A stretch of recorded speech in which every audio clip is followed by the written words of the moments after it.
দোয়ার ধাক্কা বড় ধাক্কা, ঠিক কিনা? প্রায় শুনবেন ক্যান্সার হয়েছে, ডাক্তার বলে দিছে বাঁচবে 2 মাস। কয় মাস? এরপর আমি দেখছি লোকটা 8 বছর বেঁচেছিল। কয় বছর? ডাক্তার বলছে বাঁচবে কয় মাস, বেঁচেছিল কয় বছর? 8 বছর। কিসের বরকতে? দোয়া। কিসের বরকতে? তাহলে দোয়ার একটা পাওয়ার আছে না নাই? একটা বিশ্বনবী দোয়া করলেন, আল্লাহ হয় ওমরে ফারুককে আপনি এনে দেন, অথবা আবু জাহেলের মনটারে নরম করে দেন। ওমরে ফারুকের জন্য দোয়াটা কবুল করে নিল কে? এই দোয়ার একটা বরকত ওমরে ফারুকের হৃদয়ে ছুঁয়ে গেল। 1 নাম্বার ধাক্কা। ধাক্কা সব একবারে দেওয়া যায় না। ধাক্কা একবারে দেওয়া যায়? ডাক্তারের কাছে গেলে ডাইরেক্ট কি অ্যান্টিবায়োটিক মারে? কথা বলেন। প্রথমে সামান্য ওষুধ দেয়, সিম্পল ডোজ, তারপরে ডোজ একটু বাড়ায়, ফাইনালি কাজ না হলে অ্যান্টিবায়োটিক মারে। কথা বলেন। প্রথম ধাক্কাটা গেল তিনি দোয়ার ধাক্কা। বিশ্বনবী দোয়া করলেন, ওই দোয়ায় ওমরে ফারুকের হৃদয়ে ছুঁয়ে গেল। এরপরে রব্বুল আলামিন ওমরে ফারুককে ধাক্কা মারলেন কোরআনের একটা সূরা দিয়ে। সূরাটার নাম হলো সূরাতুল হাক্কা। কি সূরা? কোন সূরা দিয়ে ধাক্কা দিছে? সূরা হাক্কা। সূরা হাক্কা দিয়ে দিছে এক, কথা কয় না। সূরা হাক্কা দিয়ে দিয়েছেন এক। আল হাক্কাতু মাল হাক্কা ওয়া মা আদরাকা মাল হাক্কা। সূরা হাক্কা দিয়ে আল্লাহ একটা ধাক্কা মারলেন। ওই যে দোয়া করলেন বিশ্বনবী, দোয়ার পর সাইয়েদনা ওমর ফারুকের হৃদয়ের মধ্যে উথাল পাথাল শুরু হয়ে গেল। সব সময় লুকিয়ে লুকিয়ে বিশ্বনবীরে ফলো করে। বিশ্বনবী ডানে গেলে ওমরে ফারুক ডানে যায়, বিশ্বনবী বাঁয়ে গেলে ওমরে ফারুক বাঁয়ে যায়। বিশ্বনবী রাত্রিবেলা নামাজ পড়লে ওমরে ফারুক পেছনে লুকিয়ে লুকিয়ে বিশ্বনবীর কোরআন শুনে। বিশ্বনবী মসজিদুল হারামের পাশে দাঁড়িয়ে রাতের এশার সালাত আদায় করছিলেন। ওই টাইমে বিশ্বনবী সূরাতুল হাক্কা তেলাওয়াত করছিলেন। কোন সূরা? সূরাতুল হাক্কা বিশ্বনবী তেলাওয়াত করেছেন। ওমরে ফারুক মন্ত্রমুগ্ধ হয়ে বিশ্বনবীর কণ্ঠের তেলাওয়াত শুনে। বিশ্বনবীর তেলাওয়াতের কণ্ঠ আমাদের কণ্ঠের মতো নাকি? বিশ্বনবীর কণ্ঠ কারি বাসাদের কণ্ঠের মতো? আহমদ বিন ইউসুফের কণ্ঠের মতো? আমার নবীর কণ্ঠের সুরের ঝংকারের সাথে পৃথিবীর কোন কারি সাহেবের তুলনা চলবে? কত মধুর, কত সুন্দর, কত অসাধারণ তেলাওয়াত করতেন আমার বিশ্বনবী। একবার তেলাওয়াত শুনলে পাগল না হয়ে কেউ থাকতে পারত না। বিশ্বনবী ওমরে ফারুককে দেখেন নাই। ওমরে ফারুক লুকিয়ে লুকিয়ে বিশ্বনবীরে ফলো করে। বিশ্বনবী এশার সালাতে সূরা হাক্কা তেলাওয়াত করতে আরম্ভ করলেন। তেলাওয়াত করতে করতে করতে করতে বিশ্বনবী সামনের দিকে যেতে লাগলেন। বিশ্বনবীর চমৎকার কণ্ঠের তেলাওয়াত শুনে ওমরে ফারুক মুগ্ধ হতে লাগলো। ওমরে ফারুক অবাক, কিরে এত সুন্দর শব্দের গাঁথনি, এত সুন্দর বাক্য, এত সুন্দর অন্তমিল, এত সুন্দর কথা, এটা কবিতার মতো লাগে। মনে হয় মুহাম্মদ কবি হয়ে গেছে। কি হয়ে গেছে? সবাই বলেন। মনে হয় মুহাম্মদ কবি হয়ে গেছে, কাব্য প্রতিভা দিয়ে নিজেই কবিতা বানাইছে। ওমরে ফারুক যখন মনে মনে ভাবলেন এগুলো মনে হয় মুহাম্মদ কবিতা পড়ে, মুহাম্মদ মনে হয় কবি হয়ে গিয়েছে। ইন দা মিন টাইম বিশ্বনবী তেলাওয়াত করছিলেন সূরা হাক্কা থেকে, ওয়া মা হুয়া বিকাউলি শাইরিন কলিলাম মা তুমিনুন। এই আয়াতের অর্থ হলো এটা কোনো কবির বানানো কবিতা নয়, তোমরা অল্প সংখ্যক লোকই এই কোরআনের উপরে ঈমান আনো। সুবহানাল্লাহ পড়ে। বিশ্বনবী ওমরে ফারুককে দেখছে নাকি? কথা কয় না। দেখেছে না? বিশ্বনবীর মতো তেলাওয়াত করে যাচ্ছে। ওমর ফারুক যখন মনে করলেন কিরে এই কথাগুলো এত সুন্দর, এটা মনে হয় কবিতা। ইন দ্য মিন টাইম বিশ্বনবী যে আয়াতটা তেলাওয়াত করছিলেন, কোইন্সিডেন্টলি দৈবাত মিলে গিয়েছে। ওই আয়াতের অর্থ ছিল এটা কোনো কবির বানানো কবিতা না, খুব অল্প সংখ্যকই তোমরা ঈমান আনো। এবার তো ওমর ফারুক আটকে ওঠেন। ঘটনা কি? আমি মনে মনে ভাবলাম মুহাম্মদ কবি, আর যেটা পড়তেছে এটা কবিতা, কিন্তু মুহাম্মদ আমার দেখেও নাই, কিন্তু বলতেছে এটা কবির বানানো কবিতা না।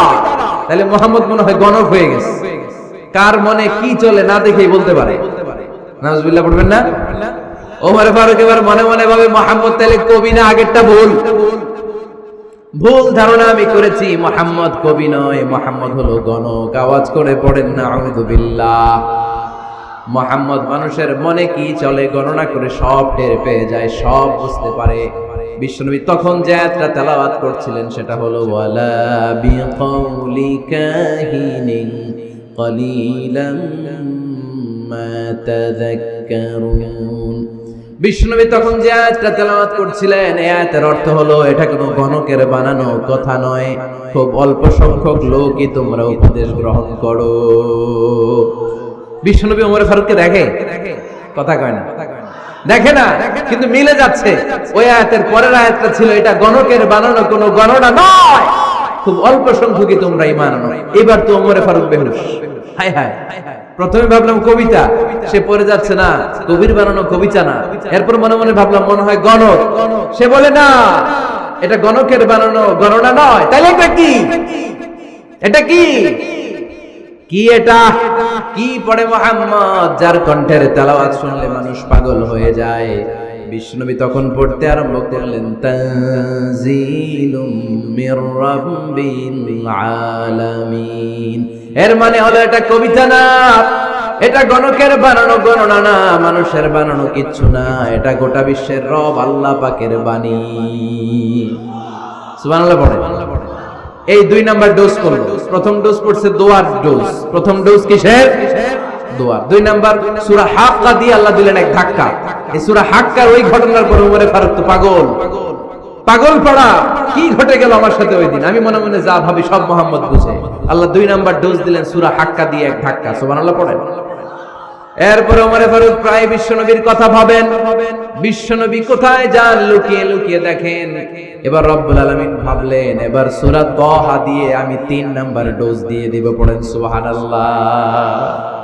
এবার 3 নাম্বার ডোজ পাবেন, কিন্তু শয়তান ওয়াসওয়াসা দিচ্ছে, ওমর ফারুক যাও, মক্কায় ঘোষণা হয়েছে মুহাম্মদের কল্লা এনে দিতে পারলে এত এত স্বর্ণ মুদ্রা। শয়তানের ওয়াসওয়াসায় আবার ভুল পথে হাঁটতে লাগলেন সাইয়েদনা ওমর।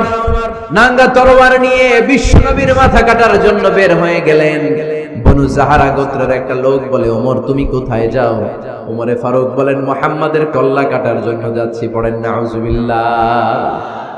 আবু জাহারা গোত্রের লোক বলে তুমি মুহাম্মাদের কল্লা কাটতে যাও? আরে তোমার বোন ফাতিমা বিনতে খাত্তাব আর তোমার বোনের জামাই সাঈদ, এরা তো দুজন কালিমা পড়ে মুসলমান হয়ে গেছে। আরে মুহাম্মাদের কল্লা পরে কেটো, আগে ঘর সামলাও। যে ওমর আগে ঘর সামলাও, পরে তুমি মুহাম্মাদের কল্লা কাটতে যাও। ওমরে ফারুক রেগে গেলেন, রাস্তা ঘুরিয়ে বাড়ির দিকে চলতে আরম্ভ করলেন।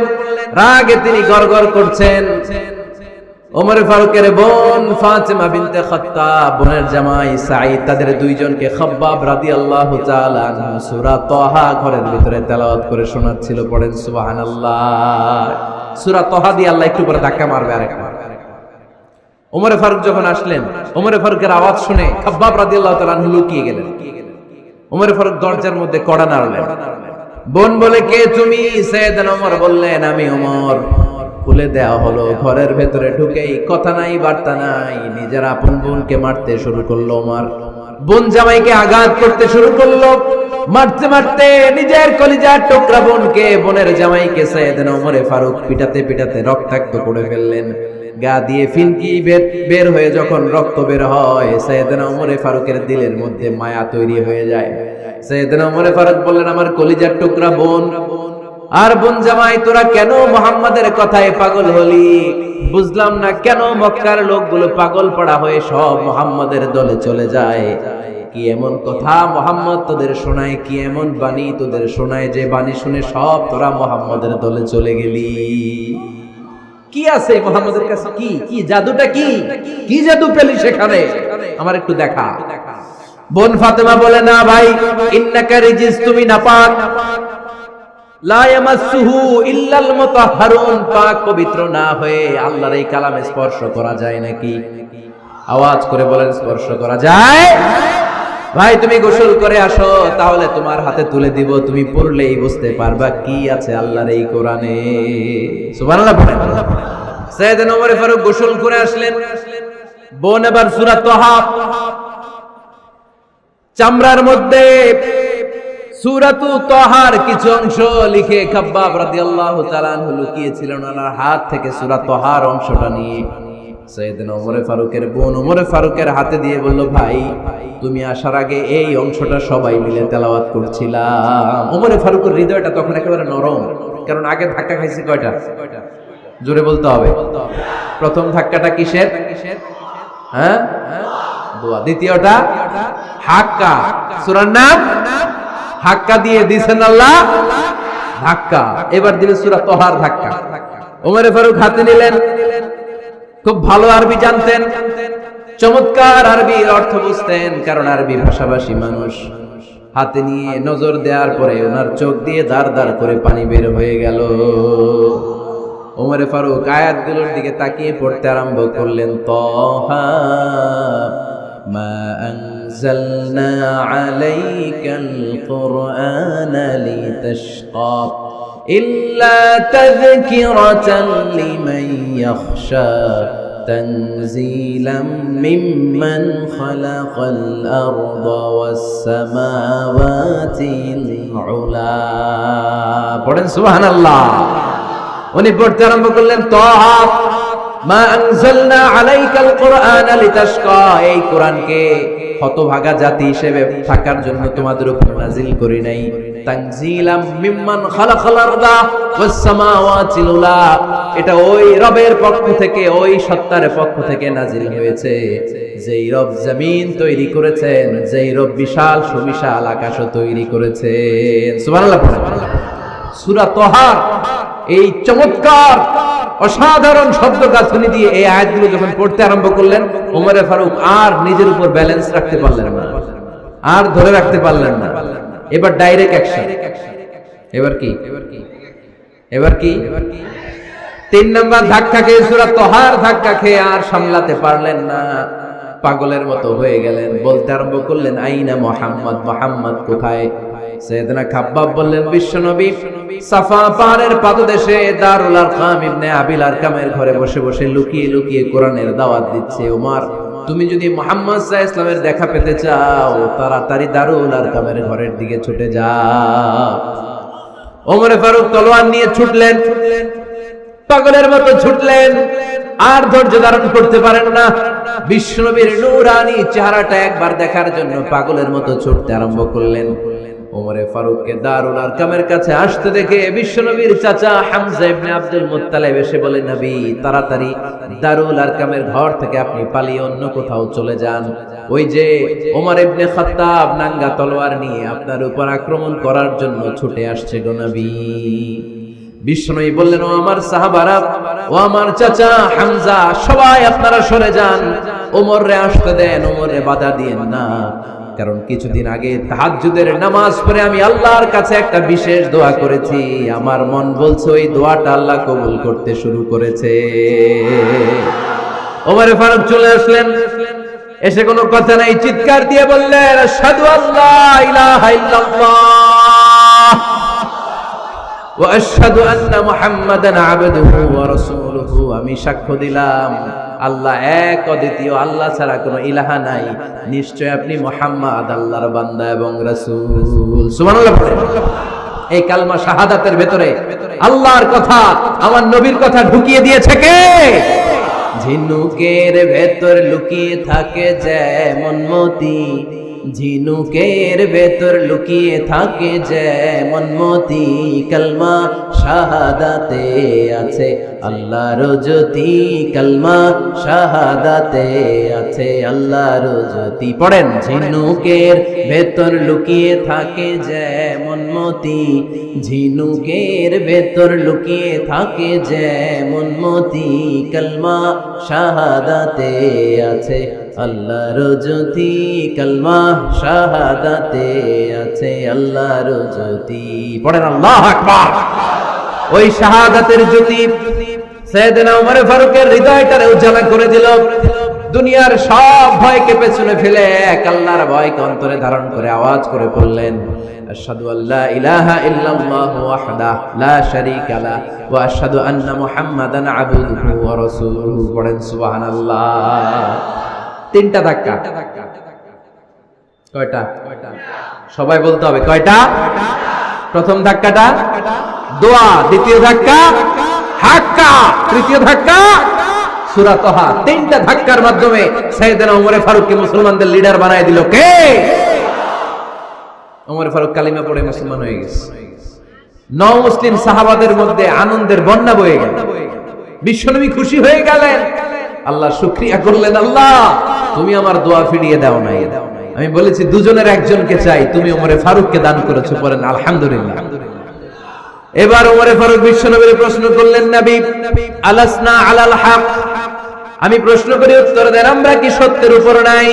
বিশ্বনবী বললেন, বালা ওমর, আমরা এই সত্যের উপরে আছি। আমাদের কোরআন কি সত্য নয়? বিশ্বনবী বললেন, কোরআনও সত্য। আমাদের রব আল্লাহ কি সত্য নন? বিশ্বনবী বললেন, সত্য।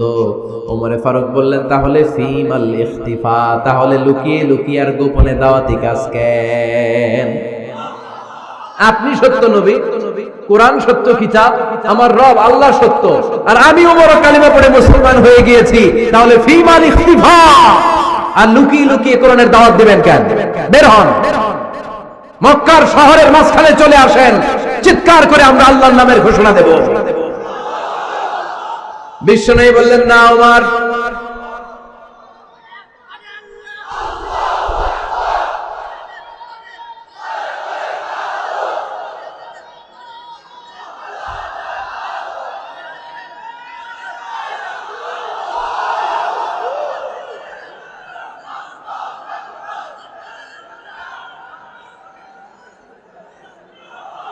বিশ্বনবী ডেকে বললেন, না ওমর, এটা মাক্কি জীবন, ওমর এটা মাক্কি জীবন, এখানে দাওয়াতি কাজ করব লুকিয়ে লুকিয়ে, আস্তে আস্তে।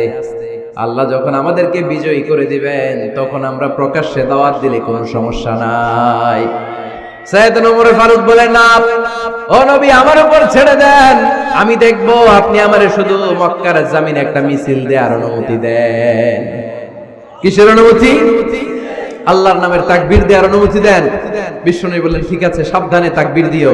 ওমর ফারুক তাকবীর দেওয়ার জন্য লোক খুঁজতে আরম্ভ করলেন। নও মুসলিম 11 জন সাহাবাকে খুঁজে পেলেন। কয়জন? ওমর ফারুক বললেন, 11 জনই চলবে। 11 জনকে 2 লাইন করলেন। কয় লাইন? পিছনে 6 জন, সামনে 5 জন। পিছনের লাইনের নেতা বানিয়ে দিলেন বিশ্বনবীর চাচা হামজা ইবনে আব্দুল মুত্তালিবকে। প্রথম লাইনের 5 জনের নেতৃত্ব দিতে আরম্ভ করলেন সাইয়েদনা ওমর ফারুক নিজেই। 2 লাইন তাকবীর দিতে জানলে বেশি মানুষ লাগে না, 10 জন দিয়ে গোটা বিশ্বটারে কাঁপিয়ে দেয়া যায়। 11 জন 6 আর 5। ওমর ফারুক সামনে দাঁড়ালেন। ওমর ফারুক সামনে দাঁড়িয়ে এবার আল্লাহর নামের স্লোগান দিবেন। ওমর ফারুক বললেন, আমরা খুব লম্বা চূড়া স্লোগান দিব না, খুব ছোট্ট। দারুল আরকামের ঘর থেকে কাবা ঘর পর্যন্ত, বাইতুল্লাহ পর্যন্ত, এতটুকু জায়গা আমরা তাকবীর দিতে দিতে সামনের দিকে এগোবো। পৃথিবীর কোনো শক্তি আমাদেরকে থামায় দিতে পারবে না। ওমর ফারুক তখন এক বাক্যের একটা ভাষণ দিলেন। কয় বাক্যের? ওমর ফারুক সামনে দাঁড়িয়ে বললেন, মান আরাদান তাসকুলা উম্মু ইয়াতামা ওয়ালাদু তারমিলা যাওজাতুহু ফালিয়াসুদ্দানি। কে আছো? মান আরাদান তাসকুলা উম্মু, কে আছো মায়ের বুক খালি করতে চাও? ইয়াতামা ওয়ালাদু, কে আছো বাচ্চাগুলারে, সন্তানগুলারে ইতিম বানাতে চাও? তারমিলা যাওজাতুহু, কার এত বড় বুকের পাটা আছে দেখি, কে আছো স্ত্রীকে বিধবা বানাতে চাও? বুকের পাটা থাকলে আমি ওমরে থামাও, যদি সাহস থাকে আমি ওমরের মিছিল থামাও। ওমর ফারুক শুরু করলেন, আল্লাহু আকবার, আল্লাহু আকবার, আল্লাহু আকবার। স্লোগান দিতে দিতে সাইয়েদনা ওমর ফারুক কাবার গিলাফ যে স্পর্শ করলেন, ওমর ফারুকের এই স্লোগান কেউ থামাতে পারে নাই। কিয়ামত পর্যন্ত এই আল্লাহর নামের স্লোগান কেউ থামাতে পারবে না। চিল্লায় বলো ঠিক কিনা?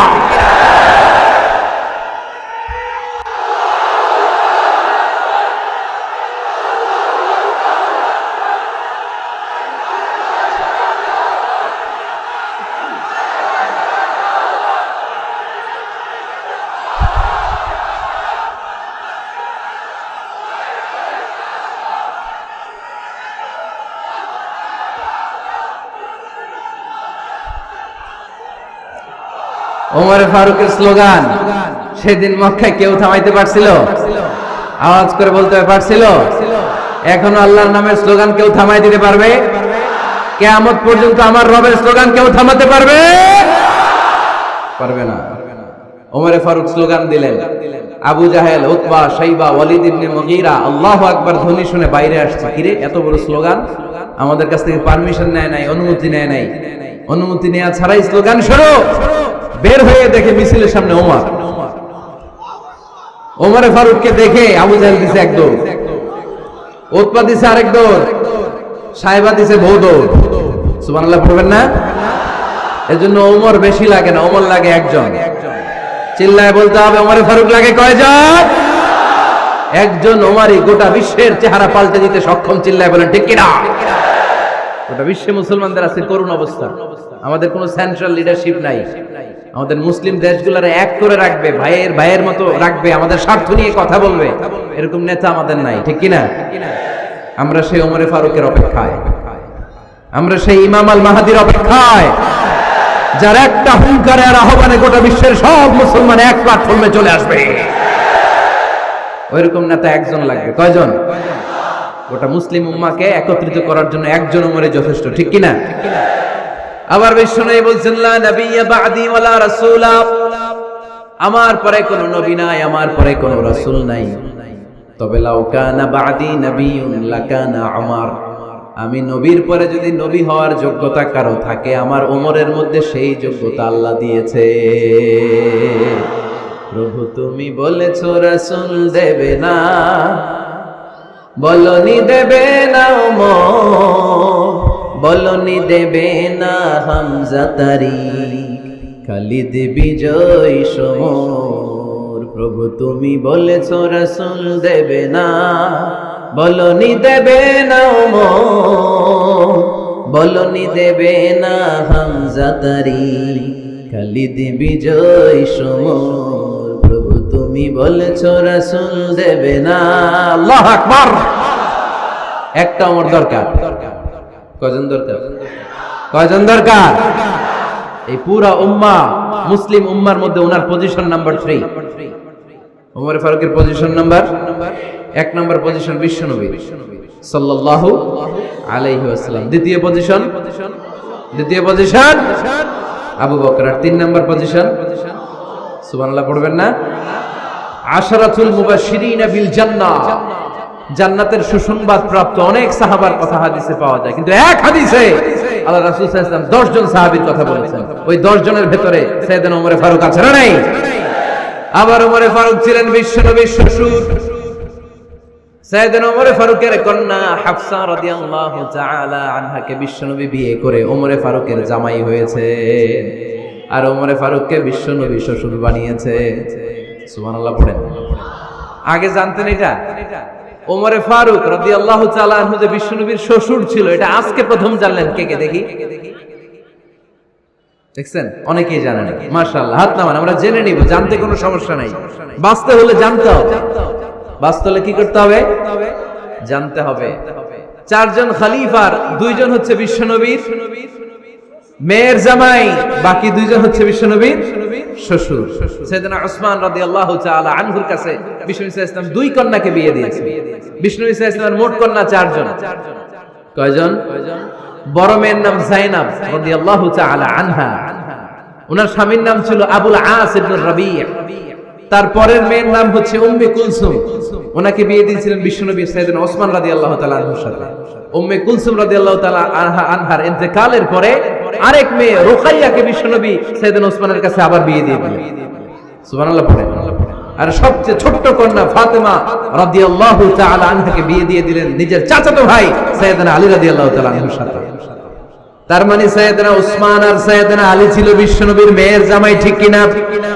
আর সাইয়েদনা আবু বকর রাদিয়াল্লাহু তাআলা আনহুর কন্যা আয়েশা রাদিয়াল্লাহু তাআলা আনহাকে বিশ্বনবী বিয়ে করে আবু বকর রাদিয়াল্লাহু তাআলা আনহুকে বানালেন শ্বশুর। আর ওমর ফারুকের কন্যা হাফসা রাদিয়াল্লাহু তাআলা আনহাকে বিয়ে করে ওমর ফারুককেও বানালেন শ্বশুর। তাহলে 4 খলিফার 2 জন জামাই। 2 জন? আওয়াজ করে বলতে হবে, 4 খলিফার 2 জন, বাকি 2 জন। ওমর ফারুক রাদিয়াল্লাহু তাআলা আনহুকে আল্লাহ তাআলা জ্ঞানও দিয়েছেন, আবার প্রজ্ঞাও দিয়েছেন। জ্ঞান আর আল্লাহর ভয়, তাকওয়া। আমার প্রিয় ভাইরা, রামগঞ্জের ভাইরা, তাই না? রামগঞ্জের ভাইরা, কোন ব্যক্তিকে যদি আল্লাহ তাআলা জ্ঞান দেয়, আবার যদি তাকওয়ার গুণ দেয়, জ্ঞানও আছে আবার আল্লাহর ভয়ও আছে, এই লোকের কেউ থামায় রাখতে পারবে না। এরা কেউ থামায় রাখতে পারে না, সে গোটা বিশ্ব জয় করবে। সাইয়েদনা ওমরে ফারুককে আল্লাহ তাআলা জ্ঞানও দিয়েছেন আবার তাকওয়াও দিয়েছেন। সুবহানাল্লাহ পড়ে। বিশ্বনবী সাল্লাল্লাহু আলাইহি ওয়াসাল্লাম স্বপ্ন দেখলেন, বিশ্বনবী দুধ খাচ্ছেন, আঙ্গুলের ভেতর দিয়ে ফাঁক দিয়ে দুধ বের হয়, বিশ্বনবী দুধ খাচ্ছেন। খেতে খেতে একটু দুধ আঙ্গুলে লেগে আছে, এই আঙ্গুলটা কারো মুখে না দিয়ে বিশ্বনবী সাল্লাল্লাহু আলাইহি ওয়াসাল্লাম ওমরে ফারুকের মুখের ভিতরে ঢুকায় দিলেন। অতিরিক্ত দুধটা ওমরে ফারুক খেলেন। সাহাবারা বললেন, মাযা ওয়ালতা বিহি ইয়া রাসূলুল্লাহ, হে আল্লাহর রাসূল, এই স্বপ্ন দিয়ে কি বুঝালেন, বুঝলাম না। বিশ্বনবী সাল্লাল্লাহু আলাইহি ওয়াসাল্লাম বললেন, আউয়ালতু বিহি আল ইলম, এটা দিয়ে আমি জ্ঞান বুঝিয়েছি, কারণ অতিরিক্ত দুধের অংশটা আমি কাউরে না দিয়ে ওমরকে দিয়েছি, তার মানে ওমরের জ্ঞানের কোনো তুলনা হয় না। এজন্য স্বপ্নে যদি কেউ দেখেন আপনি দুধ পান করছেন, এটা প্রমাণ করে আল্লাহ তাআলা আপনাকে দ্বীনের জ্ঞান দান করবেন। আবার বিশ্বনবী সাল্লাল্লাহু আলাইহি ওয়াসাল্লাম আবার আরেক রাতে স্বপ্ন দেখলেন, সাহাবারা লাইন ধরে বিশ্বনবীর সামনে দাঁড়ানো, কোন সাহাবার জামা নাভি পর্যন্ত, কোন সাহাবার জামা হাঁটু পর্যন্ত, কোন সাহাবার জামা টাকনু পর্যন্ত, কোন সাহাবার জামা আরো ছোট, কিন্তু ওমরে ফারুকের জামা বিশ্বনবী দেখলেন এত বড়, টেনে হিচড়ে হিচড়ে বিশ্বনবীর সাথে চলছে। সুবহানাল্লাহ পড়বেন না? সাহাবারা বললেন, মাযা ওয়ালতা বিহি ইয়া রাসূলুল্লাহ, হে আল্লাহর রাসূল, এটা দিয়ে আপনি কি বুঝাতে চাইলেন? বিশ্বনবী বললেন, আউয়ালতু বিহি আত তাকওয়া, এটা দ্বারা আমি দ্বীন, দ্বীনদারি বোঝালাম, তাকওয়া বোঝালাম। সুবহানাল্লাহ পড়েন।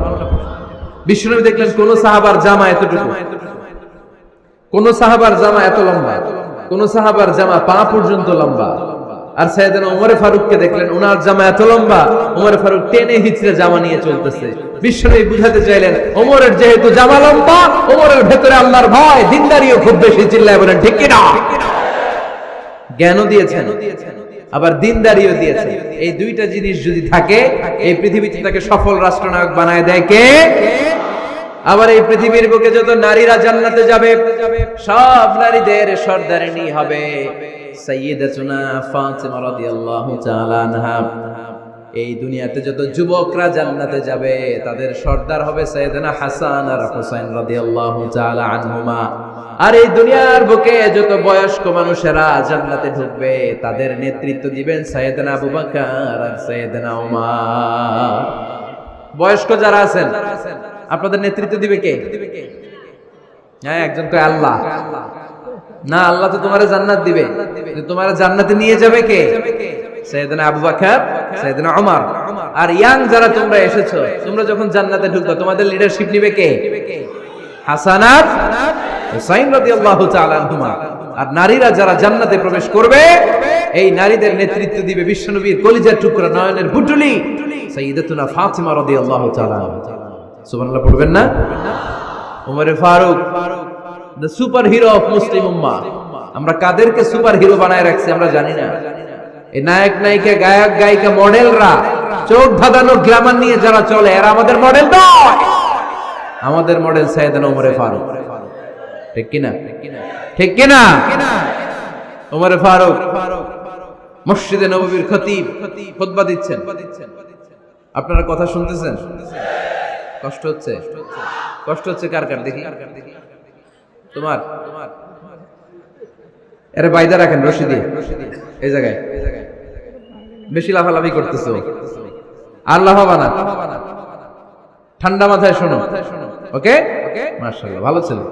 থাক, বাধার দরকার নাই, এমনি বসে থাকবে। মনোযোগ আছে না গেছে? আছে? আচ্ছা, আরো কয়েক মিনিট শুনবেন না? আচ্ছা।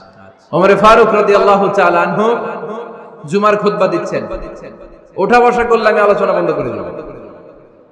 নো ওয়ে, নো ওয়ে, কেউ উঠতে পারবে না। সময় দিয়েছিলাম 1 মিনিট।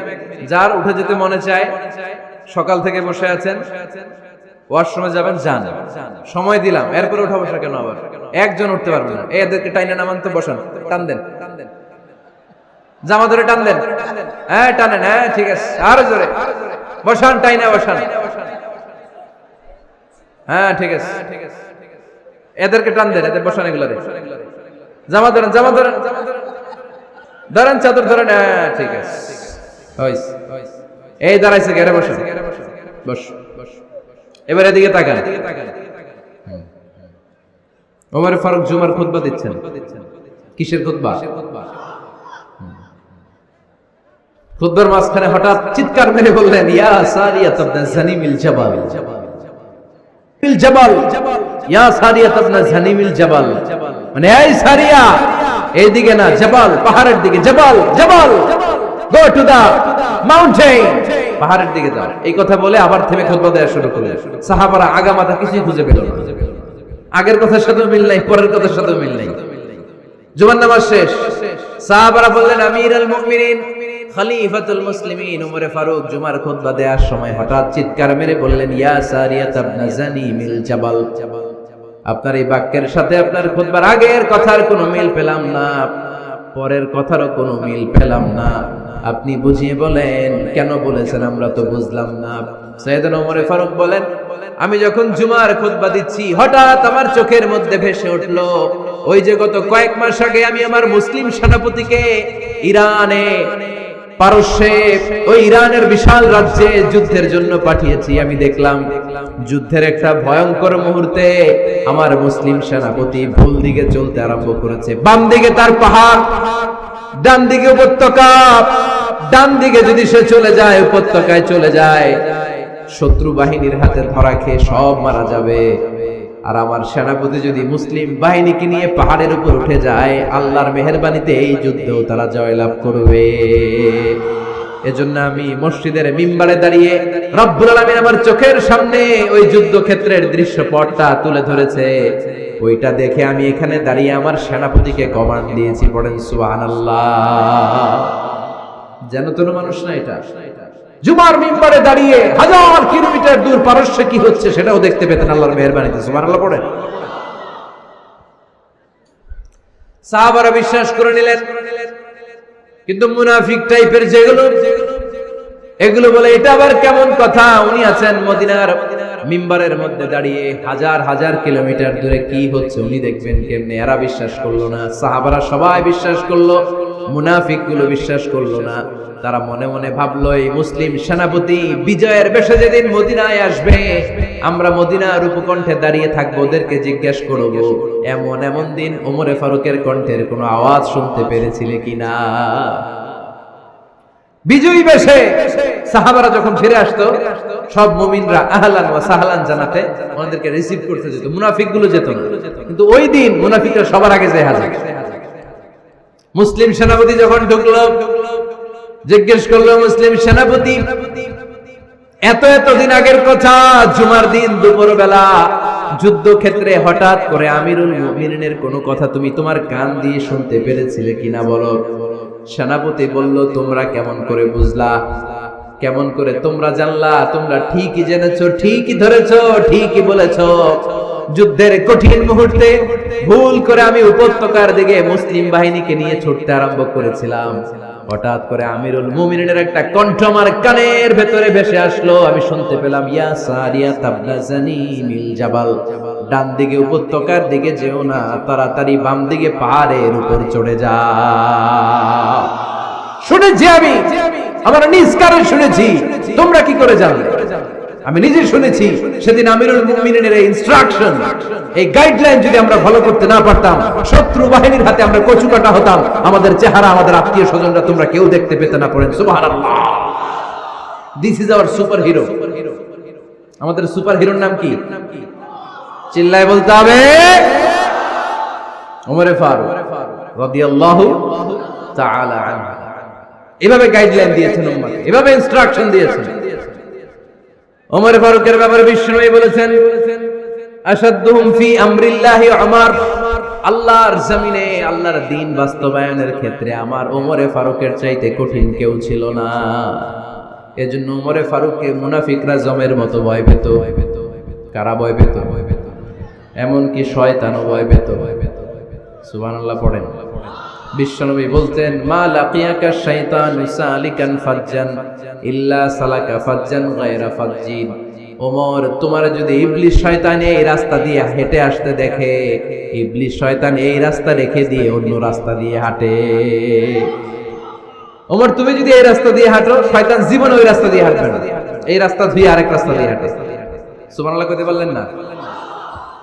আল্লাহর হাবিব সাল্লাল্লাহু আলাইহি ওয়াসাল্লামের স্ত্রীরা মাঝে মাঝে রাসূল সাল্লাল্লাহু আলাইহি ওয়াসাল্লামের কাছে বায়না ধরতো, নবী আমাদেরকে এইটা দেন, ওইটা দেন, আমাদের ঘরে এইটা নাই, ওইটা নাই। বিশ্বনবীকে আমার কাছে কিচ্ছু নাই, থাকলে এমনি থাকো, নাইলে যাও। কিন্তু বিবিরাও ছাড়ে না, নবী আমাদের এইটা দেন, ওইটা দেন, বায়না ধরছে সব বিবিরা। বিশ্বনবীর স্ত্রী ছিল কয়জন? হ্যাঁ, কয়জন? 11 জন। দাসী 2 জন, সব মিলে 13 জন। 11 স্ত্রী ধরছে, নবী এটা দেন, ওইটা দেন। বিষ্ণুনবী বলে কিছু নাই, স্ত্রীরাও ছাড়ে না। ইন দ্য মিন টাইম বিষ্ণুনবী হঠাৎ একটা সালাম শুনতে পেলেন। কে যেন দরজার মধ্যে এসে দাঁড়িয়ে নক দিচ্ছে আর বলছে আসসালামু আলাইকুম ওয়া রাহমাতুল্লাহ। বিষ্ণুনবী সালামের উত্তর দিলেন ওয়া আলাইকুমুস সালাম ওয়া রাহমাতুল্লাহ। আর বিষ্ণুনবী বুঝতে পেলেন এটা সাইয়েদনা ওমর ফারুকের কণ্ঠ। কার কণ্ঠ?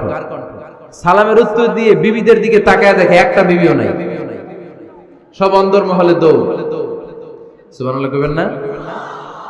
এটারে ভয়ের কারণে দৌড়, এটা বলে না, শ্রদ্ধার কারণে, তার হাইবাতের কারণে। হাইবাত, পার্সোনালিটি, এটাকে বলে হাইবাত। ওমর ফারুকের হাইবাত, পার্সোনালিটি এত স্ট্রং ছিল, ওনাকে দেখলেই মানুষ ভয় পেত, ইসলামের জন্য ভয়। সুবহানাল্লাহ পড়তে হবে। বিশ্বনবীর কলিজার টুকরা স্ত্রী আম্মা জান আয়েশা রাদিয়াল্লাহু তাআলা আনহা, উনি নিজে ওমর ফারুককে ভয় পেতেন, নিজেও ভয় পেতেন। মাঝে মাঝে বিশ্বনবীর সাথে ঝগড়া হয়ে গেলে, মধুর ঝগড়া, ভালোবাসার ঝগড়া যদি হয়ে যেত, বিশ্বনবী বলতেন আয়েশা চলো মিটমাট করে ফেলি, ঝগড়া করার কয়দিন থাকো, চলো মিটমাট করি। তো মিটমাট করার জন্য রাজি আছো? আম্মা জান আয়েশা বলতেন হ্যাঁ রাজি আছি। তো কারে আনা যায়? ওমর রে ডেকে আনি মিটমাট করার জন্য। আয়েশা রাদিয়াল্লাহু তাআলা আনহা বলে ওরে বাপ রে বাপ, ওমর না না, ওমর খালিস, ওমরে ফারুককে ভয় লাগে আমার। সুবহানাল্লাহ কইবেন না? বিশ্বনবী যখন বলতেন আয়েশা তাহলে তোমার আব্বুকে ডেকে আনি, আম্মা জান আয়েশা বলতেন ঠিক আছে আব্বুরে ডেকে নিয়ে আসেন। আবু বকর রাদিয়াল্লাহু তাআলা আনহুরে ডেকে নিয়ে আসেন। আমার আব্বুর মতো নরম দিলের মানুষ আমি জীবনে দেখি নাই। আবু বকর রাদিয়াল্লাহু তাআলা আনহু খুব নরম দিলের লোক ছিলেন, তার বিপরীতে ওমরে ফারুক ছিলেন খুব কঠিন মেজাজের। দুইটাই লাগে, কথা কন, নরমও যেমন লাগে, গরমও লাগে। নরম গরমের সমন্বয় দরকার আছে না নেই? আর সুপার হিরো ওমরে ফারুক রাদিয়াল্লাহু তাআলা আনহু। আমরা যাদের আমাদের ছোট্ট বাচ্চা আছে, ঘরে 2 বছর 3 বছরের শিশু আছেন আমাদের, রাতের বেলা দেখবেন খেতে চায় না, খালি মায়ের জ্বালায়। তো মা তখন বলে এই খাও নাইলে ভূত আসবে, ওই যে বিড়াল আসবে, বাঘ আসবে, ভাল্লুক আসবে, এগুলো বলে না? এগুলো বলে ভুলিয়ে বালিয়ে বাচ্চাকে ভয় দেখে খাওয়াতে চায়। লক্ষ্মীপুরে আপনারা কিসের ভয় দেখান? হ্যাঁ, ভূতের। কিসের? কিসের? বাঘের। কালা বিলাই, কালাসান। আচ্ছা, তো এই যে বাঘ আসবে, ভাল্লুক আসবে, এই তাড়াতাড়ি খাও, বাঘ আসবে। বাঘের কথা শুনলে বাচ্চারা খেয়ে ফেলে ভয়ে। এই ভূত আসলে, ভূত তাড়াতাড়ি খা, না খাইলে ভূতে ধরবে, তো খা, সাথে সাথে খায়। মদিনাতে যখন ওমরে ফারুক রাদিয়াল্লাহু তাআলা আনহু মদিনার খলিফা, তখন মদিনার বাচ্চারাও মাদেরকে এরকম জ্বালাতো, খেতে চাইতো না। মায়েরা খাবার নিয়ে বাচ্চাদের পেছনে ঘুরতো। তখন মদিনার মায়েরা বাচ্চাদেরকে বলতো তাড়াতাড়ি খাও, হা হুয়া ইয়াতি ওমর, হুয়া ওমর, তাড়াতাড়ি খাও, ওই যে ওমর আসতেছে, ওমর, ওমর আসতেছে শুনলেই বাচ্চারা তাড়াতাড়ি খেয়ে ফেলতো, বাঘের মতো ভয় পেত। চিল্লায় পড়েন আল্লাহু আকবার। মুসলিম ইতিহাসে প্রথম চিফ জাস্টিস আবু বকর রাদিয়াল্লাহু তাআলা আনহু যখন খলিফা, চিফ জাস্টিস বানাই দিয়েছেন ওমরে ফারুককে। সর্বপ্রথম কোরআন সংকলনের পরামর্শ দিয়েছেন সাইয়েদনা ওমরে ফারুক। এই যে কোরআন 114 সূরা 30 পারা, আগে কি এরকম ছিল? কথা কন না কেন? আগে গাছের পাতায় লেখা ছিল, পশুর চামড়ায় লেখা ছিল, ওটের হাড্ডির মধ্যে লেখা ছিল কোরআন। এভাবে যখন হাফেজে কোরআন সাহাবারা শহীদ হতে আরম্ভ করলো, এক যুদ্ধে টানা 70 জন হাফেজে কোরআন সাহাবা নিহত হলেন, শহীদ হলেন। ওমরে ফারুক তখন আবু বকর রাদিয়াল্লাহু তাআলা আনহুর কাছে যেয়ে বললেন, আবু বকর আপনি কোরআন জমা করেন, সব কোরআনের কপিগুলো একসাথে করে এরকম একটা কোরআন করেন। আবু বকর বললেন না, আমার নবী যেটা করেন আমি এটা করতে পারি না। কিন্তু ওমরে ফারুক ছাড়েন, আর এটা করেন, করলে ভালো হবে, গোটা মুসলিম উম্মাহ উপকৃত হবে। বারবার বারবার বারবার সাইয়েদনা আবু বকর রাদিয়াল্লাহু তাআলা আনহুকে এত জোরাজুরি করতেছিলেন, অবশেষে আবু বকর রাদিয়াল্লাহু তাআলা আনহু বললেন, ওমরে ফারুকের জোরাজুরিতে এই কাজের জন্য আল্লাহ তাআলা আমার হৃদয়টারে খুলে দিলেন। আল্লাহ আমার হৃদয়ের ভিতরে ইলহাম করে দিলেন, আর আল্লাহ বুঝাতে চাইলেন, আবু বকর ওমরের কথাই শোনো, ওমর যেটা বলে তেমনটাই করো। কারণ ওমরে ফারুককে বলা হয় মুহাদ্দাস। কি বলে? সবাই বলেন কি বলে? মুহাদ্দিস নামিয়া। মুহাদ্দিস মানে যে হাদিস বিশারদ, আর মুহাদ্দাস মানে যার মুখ থেকে আল্লাহর কথাগুলো বের হয়। আল্লাহ কি বলতে চায়, আল্লাহ তাআলা ওই কথাগুলো, ওই ভাবনাগুলো ওই লোকের মুখ দিয়ে বের করে দেয়। জোরে বলেন সুবহানাল্লাহ। বিশ্বনবী বললেন, লিকুল্লি উম্মাতিন মুহাদ্দাস, সব উম্মতের মধ্যে আল্লাহ তাআলা একজন করে মুহাদ্দাস পাঠায়। আমার উম্মতের মধ্যে মুহাদ্দাস লোকটার নাম হলো ওমর। বিভিন্ন সময়ে ওমরে ফারুক যেমনটা ভাবতেন ঠিক তেমন তেমন কোরআনের আয়াত পাঠিয়েছে কে? মদিনার সবচেয়ে বড় মুনাফিকের নাম হচ্ছে আব্দুল্লাহ ইবনে উবাই ইবনে সালুল। নাম শুনছেন? মুনাফিক চিনেন তো আপনারা? ভিতরে এক বাইরে আরেক, তার নাম সর্দার হচ্ছে আব্দুল্লাহ ইবনে উবাই ইবনে সালুল। ইন্তেকালের পরে তার ছেলে আব্দুল্লাহ এসে বলে, ইয়া রাসূলুল্লাহ, একটা চমৎকার ঘটনা, মনোযোগ দিয়ে শুনুন। ইয়া রাসূলুল্লাহ, আমার আব্বা আব্দুল্লাহ ইবনে উবাই ইবনে সালুল মুনাফিকদের লিডার, আপনিও জানেন আমিও জানি, কিন্তু আমার তো বাবা, আমার কি, আমার তো মায়া লাগে। ইয়া রাসূলুল্লাহ, আমার আব্বা ইন্তেকাল করেছে, আপনার গায়ের একটা জামা খুলে দেন। কি খুলে দেন? এই জামাটা দিয়ে আমার বাবারে দাফন দিয়ে দাও, আর আপনি যে আমার বাবার জানাজার নামাজের ইমামতি করবেন, আসেন। ওমরে ফারুক বললেন, না, আপনি যাবেন। বিশ্বনবী দয়ার নবী, মায়ার নবী, রহমতের নবী, মায়া লেগে গেছে, আব্দুল্লাহর চোখের পানি দেখে যেতে আরম্ভ করলেন। ওমরে ফারুক বললেন, খবরদার, নবী যাবেন না। বিশ্বনবী যাওয়ার জন্য রওনা হলেন। ওমরে ফারুক বিশ্বনবীর জুব্বা টেনে ধরলেন। সুবহানাল্লাহ। আমাদের দেশে হইলে কি বলতাম আমরা? বেয়াদবি করছে না? না, সম্পর্কটা এমন ছিল। ওমর ফারুক জুব্বা টেনে ধরেছেন। যখন আল্লাহ আয়াত নাযিল করলেন, ইস্তাগফির লাহুম আও লা তাস্তাগফির লাহুম ওয়া ইন তাস্তাগফির লাহুম ৭০ মাররাতান ফালাই ইয়াগফিরাল্লাহু লাহুম। বিশ্বনবী ওমর ফারুককে সরিয়ে দিয়ে জুব্বাটা হেঁচকা টান মেরে জানাজার নামাজের ইমামতি করে আসলেন। আসার সাথে সাথে ওমরে ফারুকের পক্ষে আল্লাহ আয়াত নাযিল করলেন, নবী, ইস্তাগফির লাহুম আও লা তাস্তাগফির লাহুম, আপনি মুনাফিক সর্দারের জন্য ক্ষমা চান কিংবা না চান, জুব্বা দেন কিংবা কাঁদেন, যাই করেন না কেন, ৭০ বার যদি এই মুনাফিক সর্দারের জন্য আপনি ক্ষমা চান, আমি আল্লাহ আপনার এই দোয়া কবুল করব না। খবরদার, এটাই ফার্স্ট, এটাই লাস্ট, আর কোন মুনাফিকের জানাজা দিতে আপনি যাবেন না। ওমর ফারুকের পক্ষে কোরআনের আয়াত নাযিল করেছে কে? ওইরকম ওমর আমাদের কয়টা লাগবে? চিল্লায় বলতে হবে কয়টা? কারণ সাইয়েদনা ওমর ফারুক আমাদের অনুপ্রেরণা, সাইয়েদনা আবু বকর আমাদের অনুপ্রেরণা, হামজা আমাদের অনুপ্রেরণা, সাইয়েদনা বেলাল ইবনে রবাহ আমাদের অনুপ্রেরণা। নায়ক নায়িকা, গায়ক গায়িকা আমাদের অনুপ্রেরণা নয়। এজন্য আমরা সাহাবীদের জীবনী পড়ি। রাজি আছেন? হাত তুলে আল্লাহরে দেখান, আওয়াজ করে বলেন আল্লাহ, আরো জোরে বলেন আল্লাহ। নবীর সাহাবারা আমাদের মডেল, আমরা যেন সাহাবাদের দেখানো পথে মতে থাকতে পারি, চলতে পারি, আমল করতে পারি, সমাজটারে পরিবর্তন করতে পারি। তুমি তৌফিক দাও, আমিন। আর জোরে পড়ি আমিন।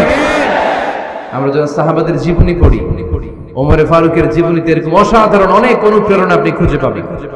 সাইয়েদনা আবু বকরের জীবনী থেকে অনেক অনুপ্রেরণা আপনি খুঁজে পাবেন। এগুলো আপনার ঈমানকে চাঙ্গা করবে, আল্লাহর পথে অটুট থাকতে আপনাকে সহায়তা করবে। রাজি আছেন তো সবাই? আল্লাহ আমাদের সবাইকে কথাগুলো বুঝা আমল করার তৌফিক দান করুক। আমরা সবাই পড়ি আমিন।